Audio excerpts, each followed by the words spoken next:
Congress. Festus Osifo led other executives to the meeting. The Labour leaders held talks with President Tinubu and resolved to return next week to continue discussions. According to the NLC President, Joe Ajaero, the meeting was not a negotiation over the new minimum wage, but a frank conversation between the federal government and Labour leaders over the state of the economy. He insists the status quo of the propositions of a new minimum wage made by Labour and the federal government remains, but believes soon the talks will metamorphose into meaningful negotiations for a wage. I think we are hopeful that very soon everything will be resolved. Of course, when father and children talk, you know what it is.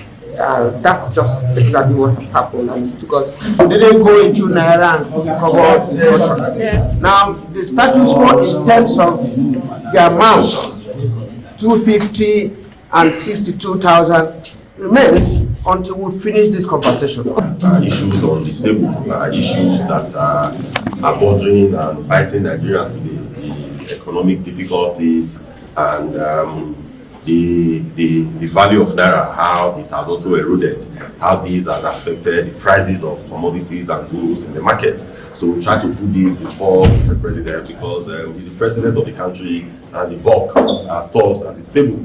You know, we've had all the conversations with all his agents, but today we said that let's meet with the father of the country and have this conversation. So we put everything forward, and at the end, the president also made his remark as a president, and we all agreed that okay, let's go back. We internalize it, we have some conversations, and as by 1 week time, we come back and we continue the meeting. All 774 local governments in Nigeria will now receive their allocation directly from the Federation account. This is one of the highlights of the Supreme Court's judgment earlier today, granting financial autonomy to local governments. The court declared that giving preference to caretaker committees over democratically elected council is unconstitutional, as state governments deliberately shy away from conducting local government elections so they can control the councils. You would recall that the federal government instituted a suit against all the 36 states of the Federation, seeking an order preventing the governors from arbitrarily dissolving democratically elected councils and granting financial autonomy to local governments.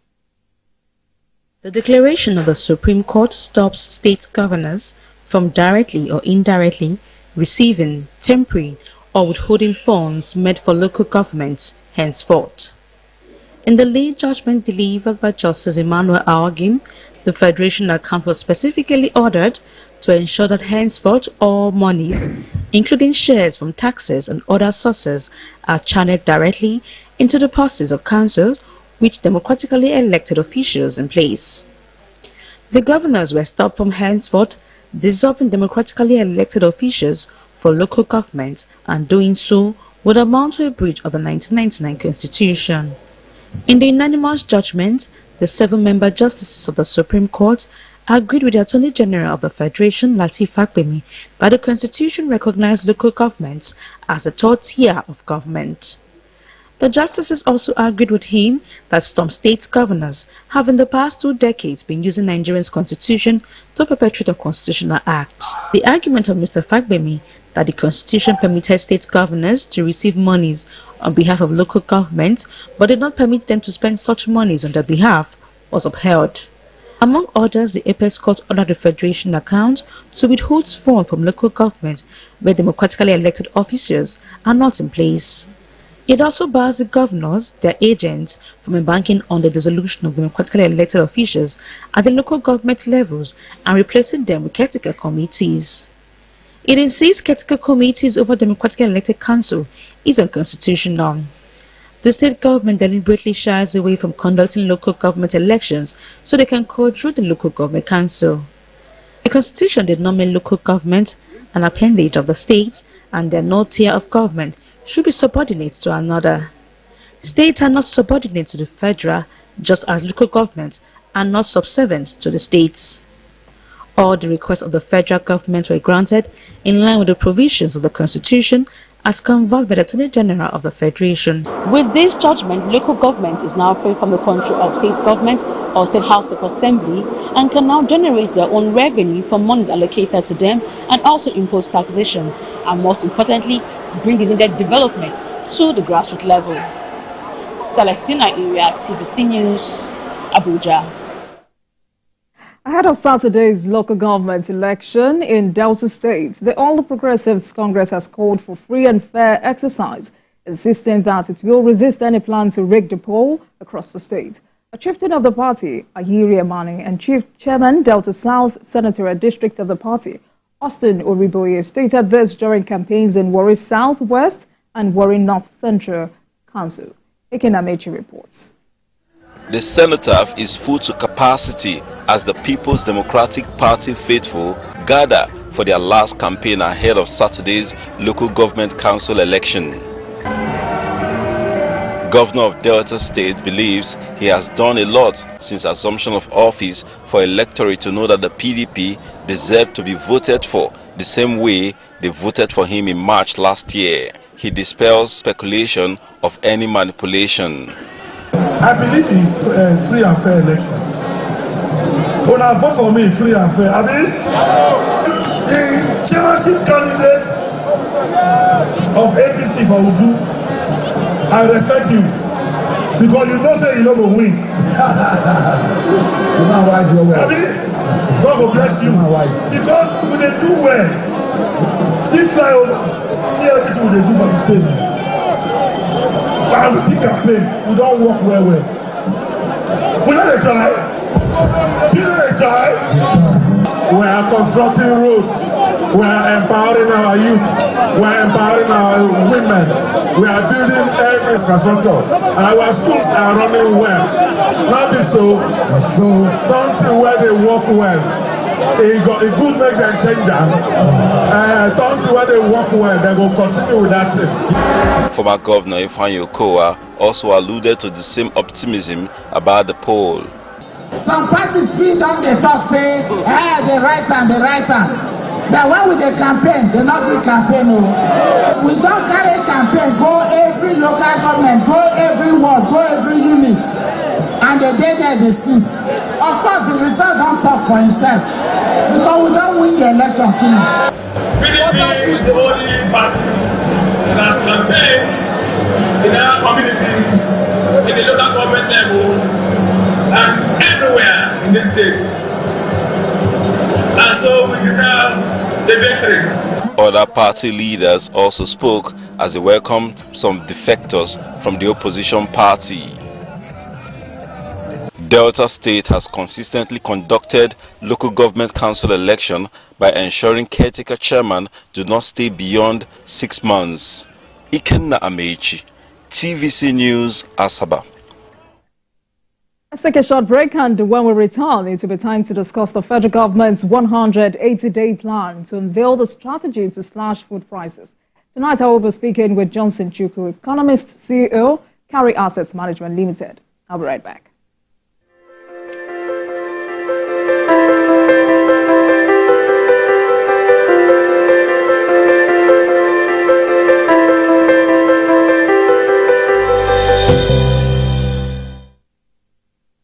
Welcome back, everyone. At 40.7%, food inflation in Nigeria has reached its highest level in the past 25 years.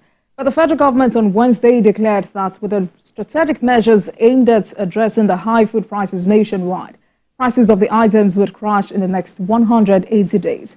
That's specifically by January 2025. The Minister of Agriculture, Abubakar Kyari, said the measures, which include the suspension of duties, tariffs, and taxes for the importation of certain food commodities through land and sea borders, as well as the importation of 500,000 metric tons of wheat and maize, would tackle the rise in food prices. Tonight, let's get the perspectives of Johnson Chukwu, who is an economist and also the CEO, Carry Assets Management Limited, on this latest development. Mr. Johnson, thank you so much for joining us this evening. It's good to see you again, sir. Thank you for having me. Same here. Good evening. Right. So about 6 strategies in total. So let's take it one out at a time. First is the 150-day duty-free import window for food commodities, and that covers suspension of duties, tariffs, and taxes for the importation of certain food commodities through land and sea borders. And we've heard the minister say these commodities include maize, husk, brown rice, wheat, and cowpeas. Imported food commodities will be subjected to a recommended retail price. So first, does this demonstrate a clear understanding of the complex matters on ground? And what are your expectations? Thank you once again for having me. What I will say is that, managing economy is a very delicate balancing act. Currently, we're dealing with an overwhelming cost of living crisis, which is why the federal government has acted by suspending duties and taxes on some imported food items. You did mention the food items. But this, like we all know, is a stopgap arrangement in the sense that the solution would be that we improve food production. Most of the food items that are leading to high food inflation in the country are not ordinarily imported food items. You're talking of tobacco, you're talking of cereals, are normally food that are produced locally. So we need to ultimately address the fundamental problem that is leading to this cost of living crisis, leading to the high cost of food. You did mention in your introduction that food inflation has gone to 40.7%, about 40.6%. So if we only depend on food imports, we're going to have, at best, a palliative. But also bear in mind that if you increase the size of the import, Naira will depreciate. If Naira depreciates, the pass-through effect of Naira depreciation will be that the food item that we're importing will land at higher cost. So you have to deal with two things. One, you must ensure that exchange remains stable so that the food that you're importing, change in exchange rate or loss of value of the Naira will not lead to a whittling of the benefits of the removal of the duties. So we need to address that. And like I said, because I said by saying economic management is a very delicate balancing act. Once you open the borders to allow people to import food, they're going to demand for foreign exchange.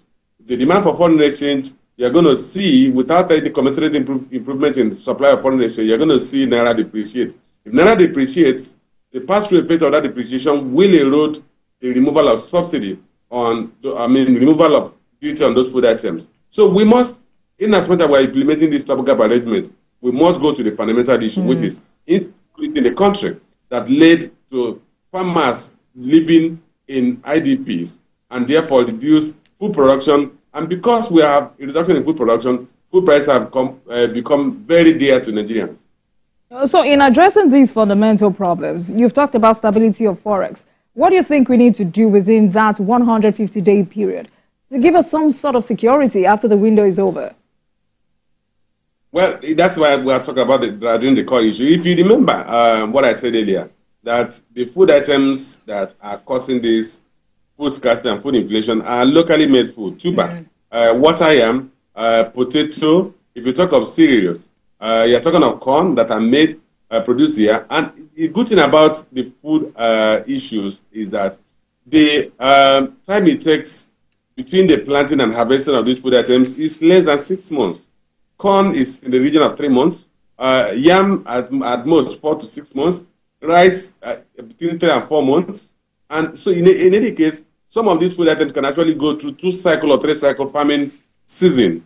But the farmers must be able to go to the farms. If the farmers go back to the farms and they are planting 3-season farming, then within 3-6 months, you are going to see food production that will displace or replace the food that are going to be imported in the next 6 months. Yeah. But if we don't address that, this stopgap arrangement, we have to roll it over repeatedly, and the impact will affect other aspects of the economy, the macroeconomic exchange rate. All right, so but in the meantime, and that's talking about this duty-free import window, how would this directly impact our inflation figures despite being temporary? Would there be a decline? I think in the first place, one is already expecting that inflation will begin to moderate. Not disinflation, not deflation, but disinflation. That means the rate at which inflation rate is increasing will begin to taper. Because we have gotten to a point where you call the base effect. We are now dealing with a base that's already high. Inflation rate is already high. So when you already have a high inflation, further increase, it's in terms of proportionate level, it's no longer at the same proportion as the previous increase. So we're going to deal with that. So in case we begin to see a moderation in inflation, it may not be solely attributed to the removal of duty. But ultimately, one would expect that if all things being equal, like we say in economics, if exchange remains stable and we take out the duties on the food item, we should see a moderation in food prices, which will help cushion the cost of living crisis the current country is currently facing. All right, so let's look into other initiatives. I mean, the organized private sector commended the federal government for this initiative, describing it as robust, comprehensive, and all-inclusive. But as the federal government says it will import 250,000 metric tons of wheat and 250,000 metric tons of maize. Federal government also says these semi-processed commodities will be supplied to small-scale processors and millers across the country. How does government go about this in making sure that the common man benefits from this? You know, what I would ordinarily expect the government to do is, because we don't have commodities bought again, we don't have government stores today. So the government should bring in these products, make sure that they are distributed through a wide network of traders or marketers, probably using the 36 state governments to ensure that all the local governments have a distributor in those local governments. Anything short of that will lead to some level of rent seeking coming to it, because once you offer a product at a price that is below market, then it creates opportunity for those who are selling those products to build in a markup for themselves. So the government must be wary of a situation where economic rent will spring up from government importation of these items, and the ultimate beneficiary, the ultimate consumer, you and I, will not be able to get those goods or those items at the expected lower cost. It's a very difficult thing because you have scarcity, and any product, unless government is going to flood the market with excess supply, but as long as you still have scarcity, we're going to deal with possible arbitrage. The government must deploy, or the local government, same thing for local governments, to make sure that this is distributed evenly and equitably, and that a control or some level of oversight is provided to ensure that that is done. Anything short of that, you're going to see these food items that are being imported still being sold at exorbitant prices because the middlemen or the government officials had marked it up and built economic rent in the pricing. All right, so do you advise that government inaugurates the National Commodity Board in real time? Well, that's good. To set up that, of course, the government is trying to even rationalize its agencies and ministries. Do you want to set up another agency for an ad hoc activity that you can use other channels, other existing channels of government to handle? If you want to set up the commodities board, now you have to start employing. You're going to give them temporary employment. You have to employ in all the states, and I don't think that's necessary. We can use the current local government. Let me tell you, governments at different tiers have been distributing palliatives through the local government chairmen, through the councillors. They can still deploy that channel. It's just that they must create some level of oversight, some level of checks and balances to ensure that those who are saddled with those responsibilities carry them out without abusing the privileges of their office. But is this something we can do without? Yes, I don't think the government should even consider the importation of food items as its line of business or what it should do. This is an aberration. This is a stopgap arrangement. This is one of the interventions that government take when the market forces fail. So it's not going to be a continuum. It's a one-off, and we should treat it as one-off. I did say that the focus should be on how do we improve food production, that farmers can actually produce 2-3 season farming. The rice we produce here, you can actually produce the paddy rice and the upland rice, which is a wet season or rainy season farming and the dry season farming for rice, which is 2 cycles. So if you do that, you're going to see productivity of the land cultivated doubling. And that's what we need to focus on. Government will have best focus on providing irrigation facilities, providing other supporting legal framework that will allow for commercial agricultural activities. All right, Mr. Johnson, the government is also looking at engagement with relevant stakeholders to get a GMP, and that is guaranteed minimum price. Talk to us about that. How crucial is that? And also, is that the same as price control? Yes, absolutely. It's same another name for price control. If you talk of guaranteed maximum price, which is, I said, look, the problem we are going to have is that if you still have undersupply, if supply is still below demand, you cannot enforce guaranteed maximum price. Because what happens is there will be hoarding. When there's hoarding, the products that are imported by government will go into the black market, and they will be sold at markup rates. Prices are even above the price they would have commanded in the open market. So government must be wary of that, which I said, look, the government must look for a channel, an relatively effective channel to make sure that these products are distributed to the needy. I think we have a poverty registrar today. If you have a poverty register, and then the government can use that channel to ensure that households, maybe they get a 25 kg of brown rice, 25 kg of maize for those who are at the rung of the ladder. But if you talk of guaranteed maximum price, it's difficult to enforce once the commodities that you are supplying to the market are not able to meet the demand for those commodities. But are you saying, is this you saying that price control is not a good initiative? Because really there are those who have argued that this will not help us in any way, but will rather set us back. It has never worked anywhere in the world. Like I said. So why do you think government should go ahead with it? Well, I don't think the government should focus on price control or like what you call the maximum prices. The government should focus on what is the average consumption of these items, and then ensure that supply meets demand. Once supply meets demand, then prices will stabilize. And if supply is higher than demand, prices will crash. That is the natural law. They're talking about population about, I think our population is it 240 or 220 million? If you talk about a 220 million population, it's difficult to police in terms of price control. It won't work. What happens that the guy who has the product has it in his store, he locks up the store and says, I have no product. And then in the night, he opens the store to those who are going to buy at exorbitant prices. You're going to pursue every merchant going to break their stores. If you recall, for those of us who were old enough to remember the 1983 era, when the government had a price control board, and they were breaking stores, shops, looting shops, selling products from warehouses, and they call those things hoarded commodities. By the time they finished that, the products dried up and the prices jumped beyond what they were when the military government of Honorable General Muhammad Buhari was trying to enforce price control. It has never worked anywhere in the world.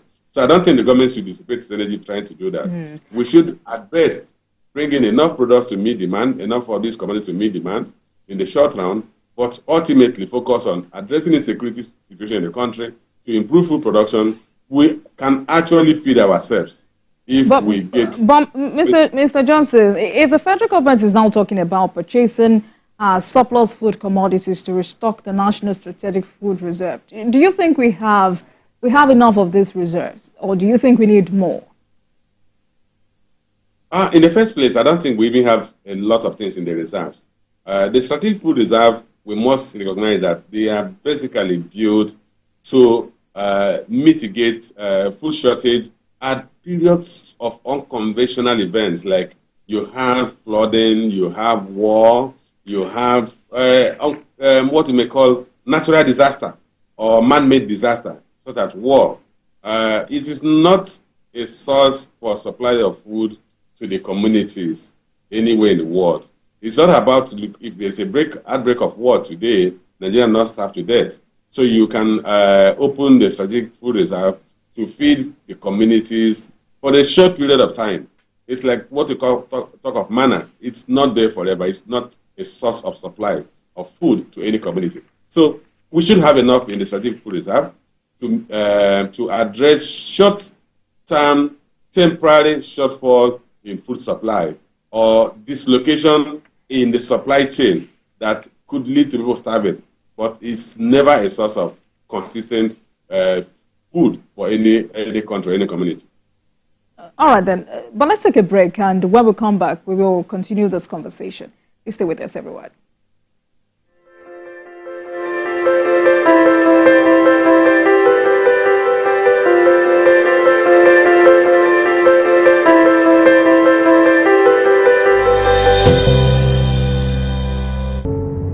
Doubt and fear doesn't occur at the canvas, it shows in the canvas. It shows the conation of raw earthen material slabbed, stroked and molded at a pace provided by the doubt and fear. Every move way in the struggle of one to the other, merging the past to the present, brushstrokes of colors seen but not known, For when the wailing stops, the pieces settle down in abject beauty erected for a century of a century, speaking, advocating, protesting as the arts are meant to be.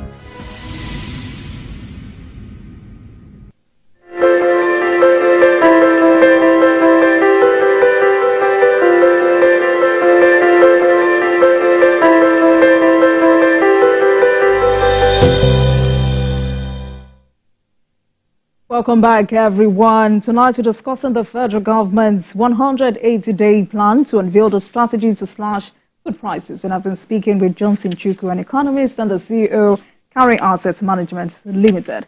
Mr. Johnson, thank you so much for joining us, for staying with us on the program. So before we went on that break, we were talking about government's intervention to purchase surplus food commodities to restock the National Strategic Food Reserve. And the second part of my question was, do you think we need to construct more reserves? Yes, Jumoke, I think we need to have more reserves. I did mention earlier, reserves are strategic food reserves are built to provide relief for communities or societies where there is this dislocation in food supply or created by either man-made disaster or natural disaster. As we speak today, I don't think we have enough of those silos. If you go to some states, and maybe there's only one silo, and you're talking about a state with a population of 3, 4, 5 million people. Some states, as big Lagos, has more than 80 million people living here. So you should have in every major conurbation, you should have a strategic food reserve or a silo that, if the need arises, can be opened to ensure that people are fed and people don't starve because of those issues. And I think it's something we need to do. But in terms of buying surplus food items, now I don't even think we have surplus food items. But let's even build the silos. And during peak harvest seasons, when a lot of the harvest are wasted at the farm gates, the government can now deploy off-takers or buyers to buy at the farm gates and take to the silos and have them preserved in case at the future. Right. I asked the question because I understand that Nigeria has a combined total storage capacity of 1.3 million MT when fully utilized, and 51 warehouses with a combined capacity of 108,000 MT. And only 6 out of the 16 reserves that are retained by the federal government after concession were operational as of last year. But with the complexities of the situation on our hands at the moment, how do you advise government on the management of the country's NSFR delivery system? Because constructing more is a different conversation, but management of the ones we have. I think the government, the Minister of Agriculture, should manage the silos. If not the Minister of Agriculture, then the Minister of Humanitarian Affairs should manage it. So we should have maybe a unit in either of these ministries, whichever one is most appropriate in terms of competence on managing it. We should have a unit that's in charge of that. Like I said, the issues around silos, because you never can imagine when you're going to have those crises. It's not when you have those crises we starving to death. Every country will have strategic food reserve. They will have strategic fuel reserve, just in case of, like I said, either man-made or natural disaster.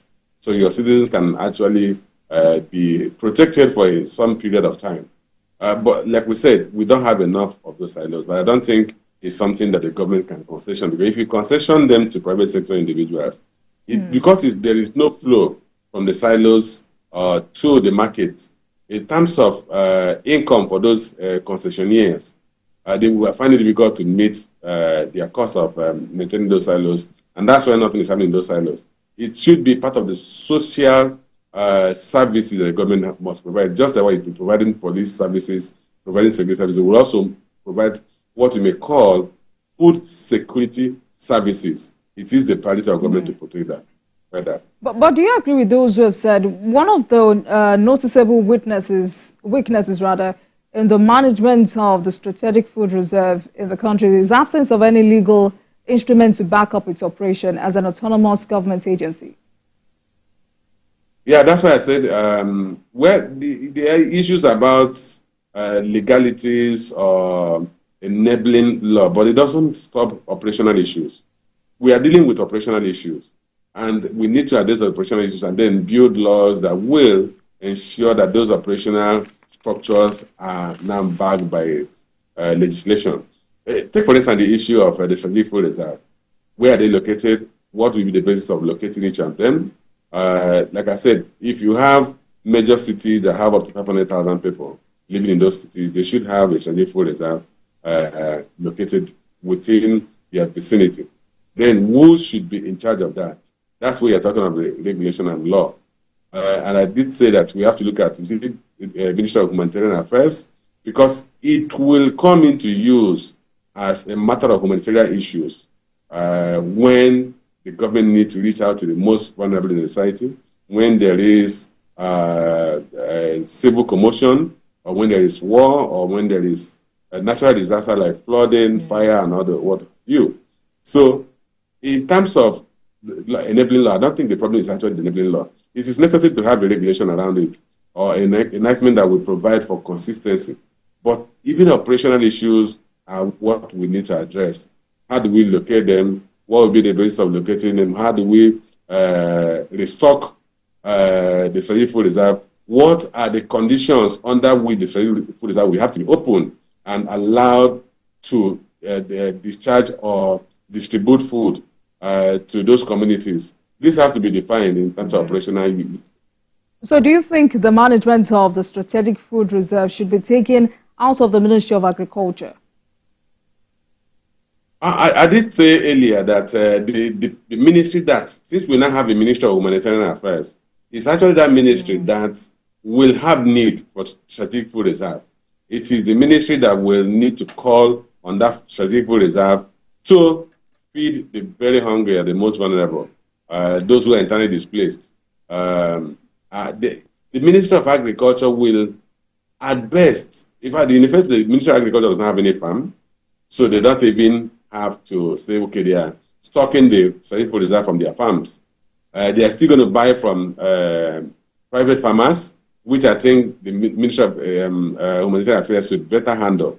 I think it should move from Ministry of Agriculture. That's the Ministry of Agriculture should focus on providing supporting infrastructure that will enable productive agricultural production, that an improvement in yield, in terms of providing better yield seedlings, in terms of providing irrigation, in terms of supporting farmers, and in terms of implements, particularly stuff like fertilizer, making sure that they have the appropriate fertilizer, providing them knowledge or on probably through a station workers that will provide them some level of training and hold them to adopt modern agricultural mechanisms.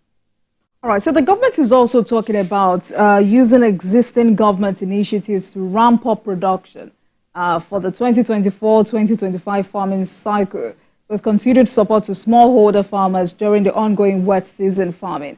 Do you think these existing initiatives have been working, or there must be some adjustments? Jumoke, I'm sorry to say, or I regret to say, I don't know which is the right word to use, that it's not working.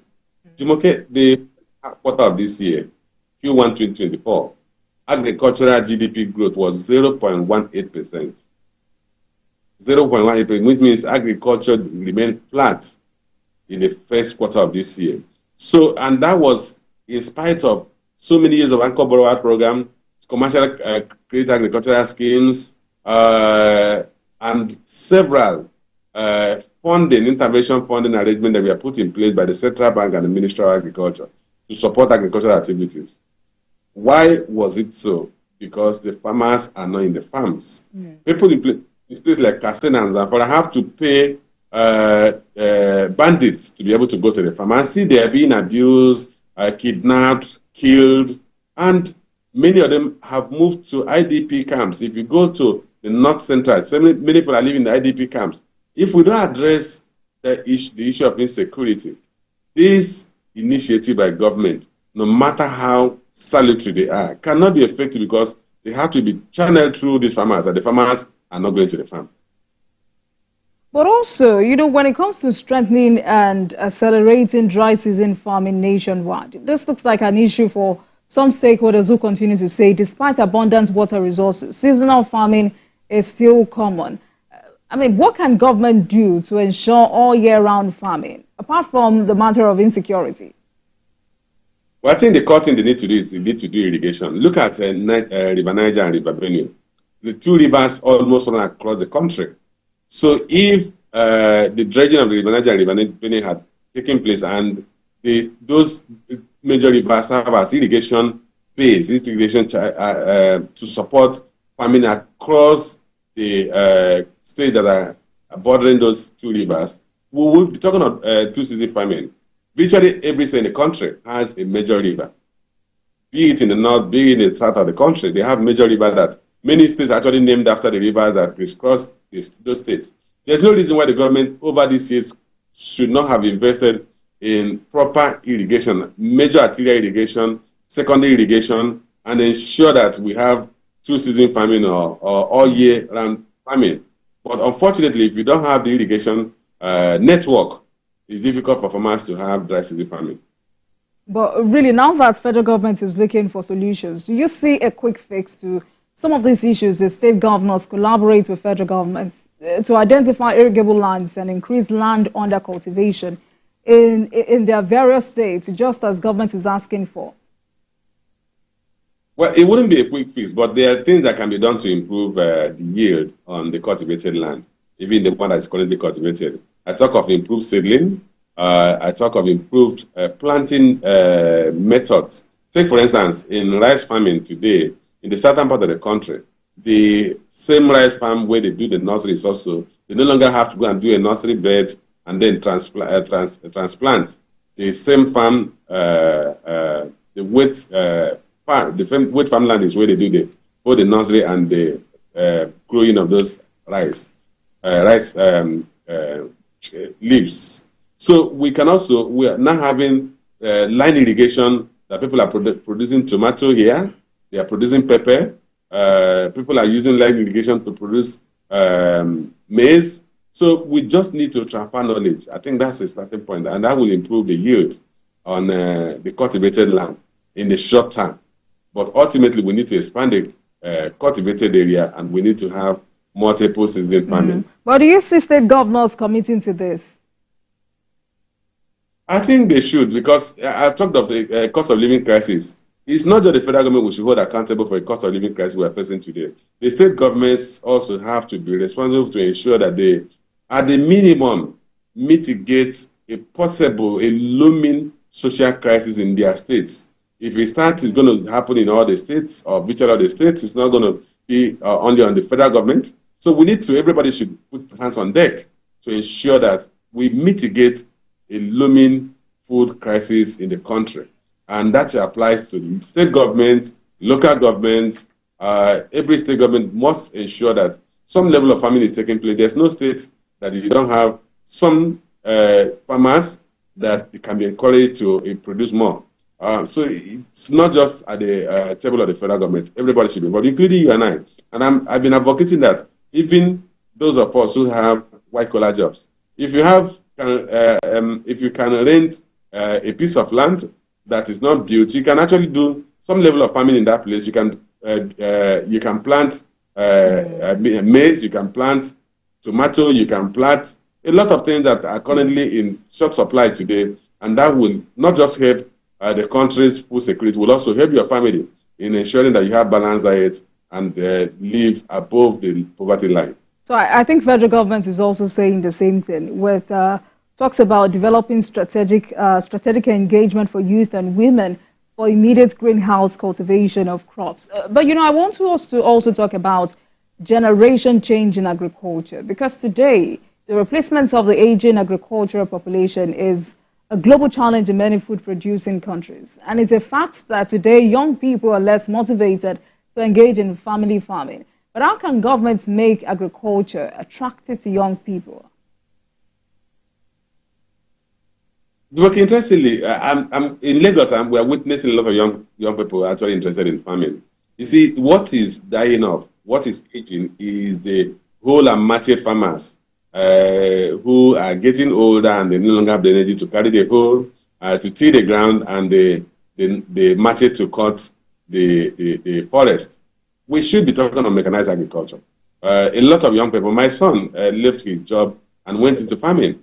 He has a poultry farm. In fact, the last Friday I visited his poultry farm. He's also planting tomato. He's planting maize. He's planting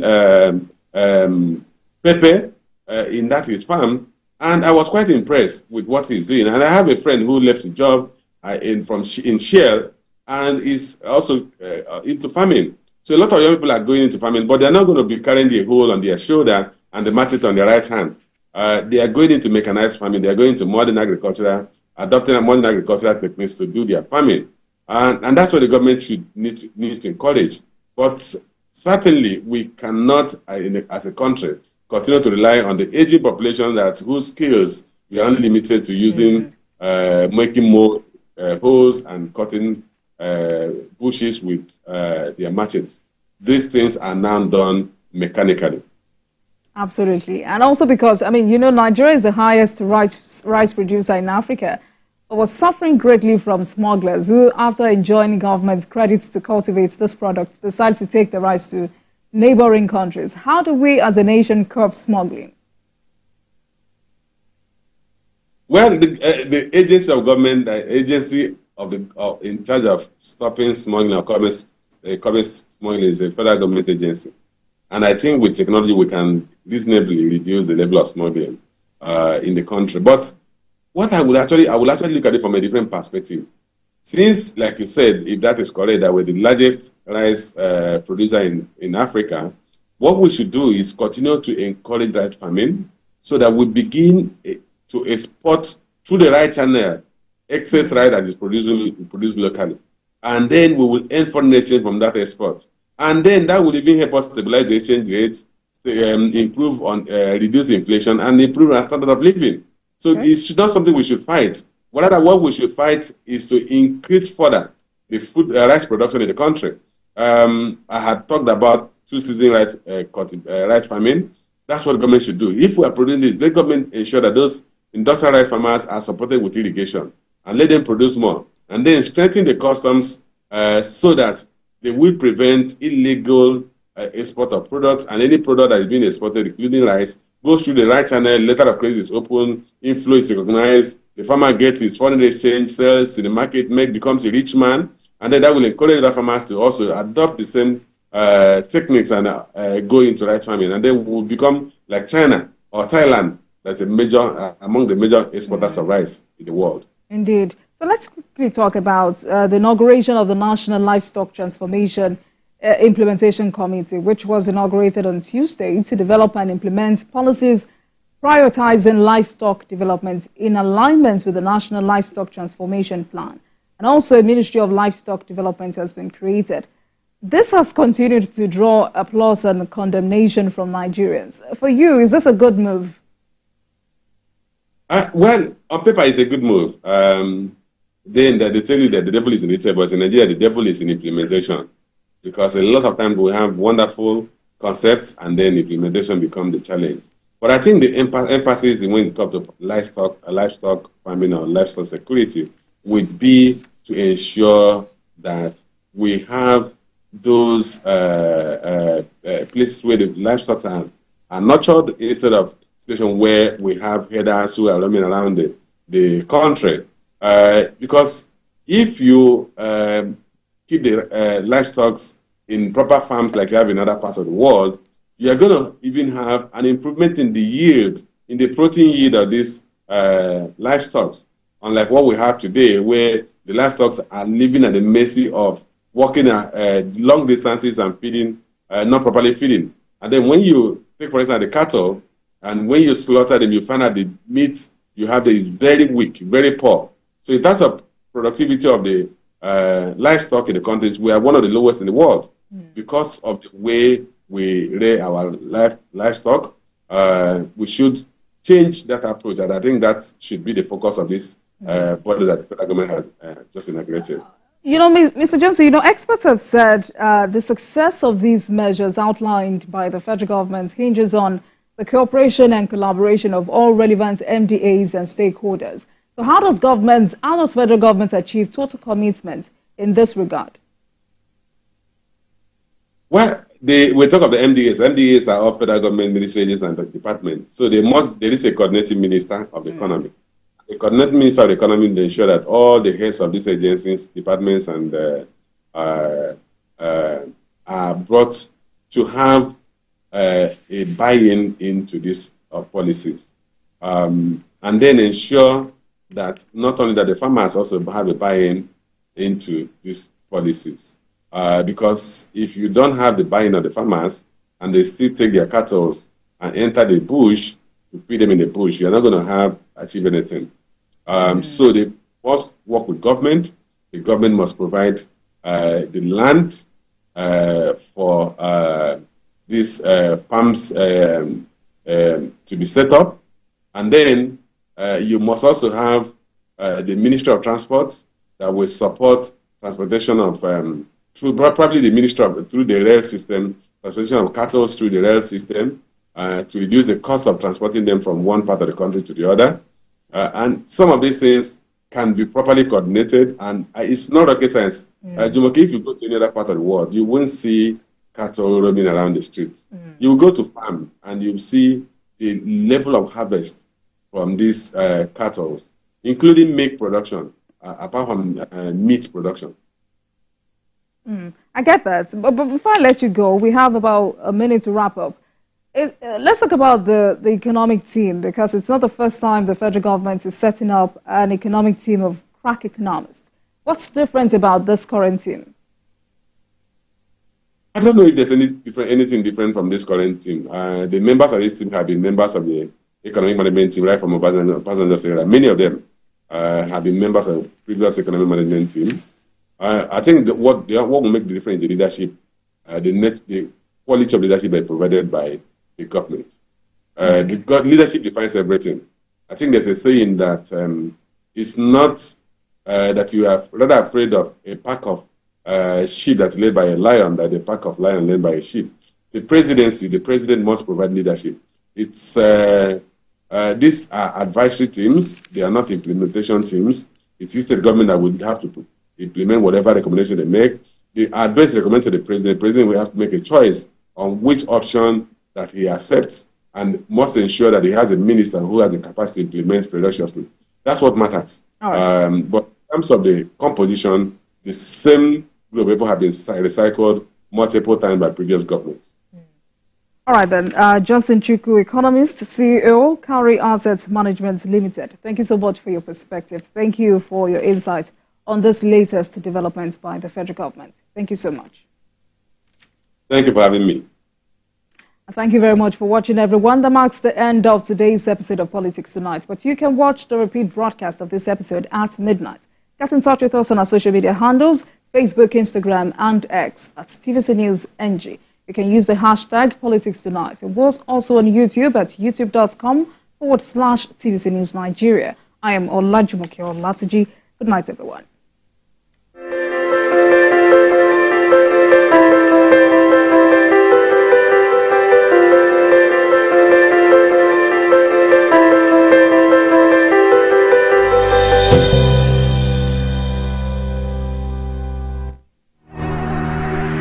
Mortein insecticide with its improved formulation kills 100% mosquitoes that spread malaria.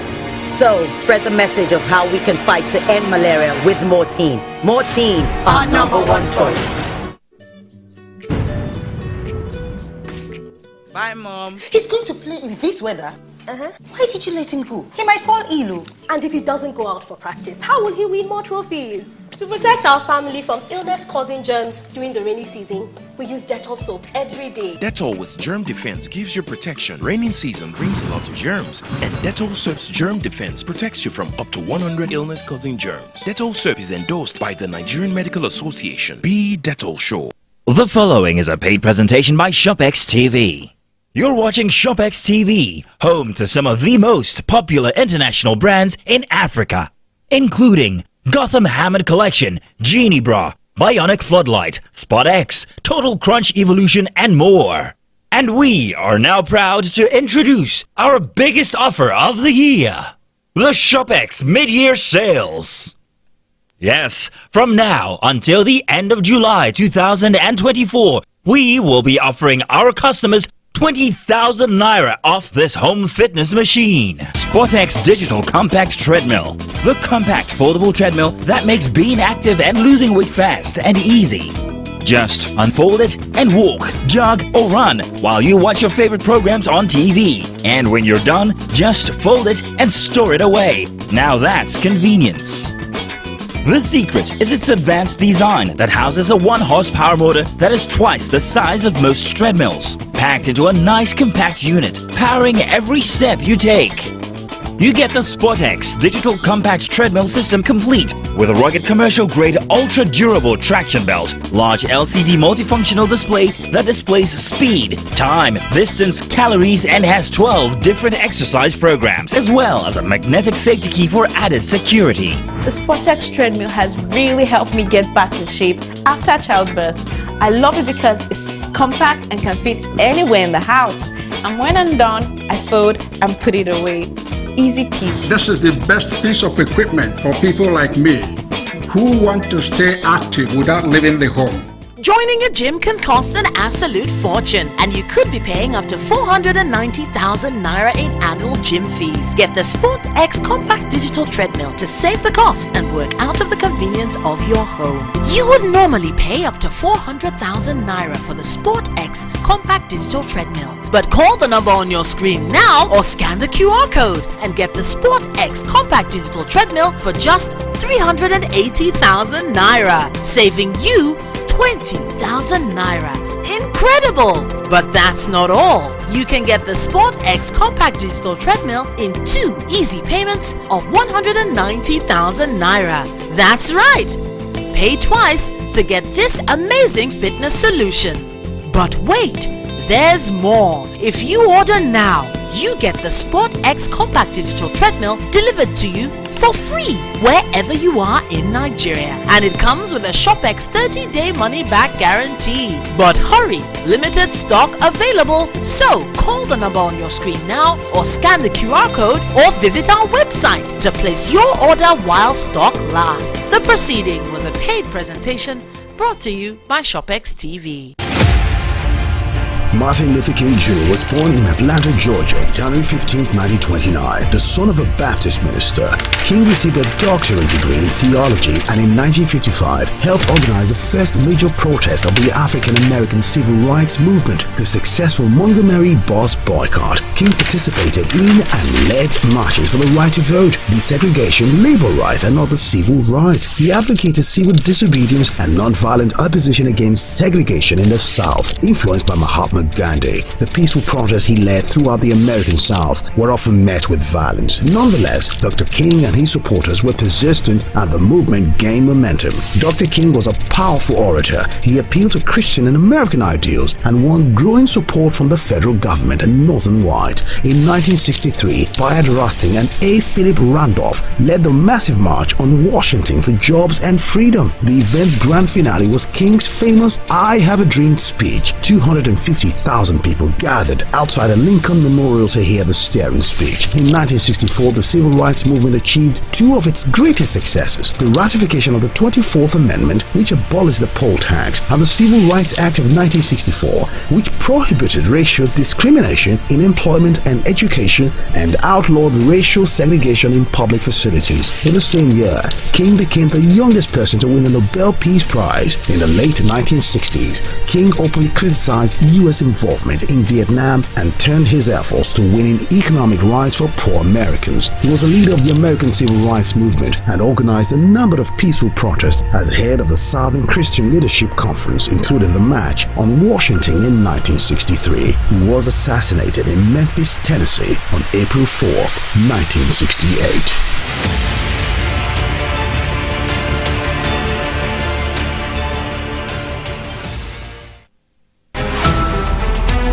Every major news story is with many perspectives and layered with different levels of impact. Hello. What time did this happen? We will be right there.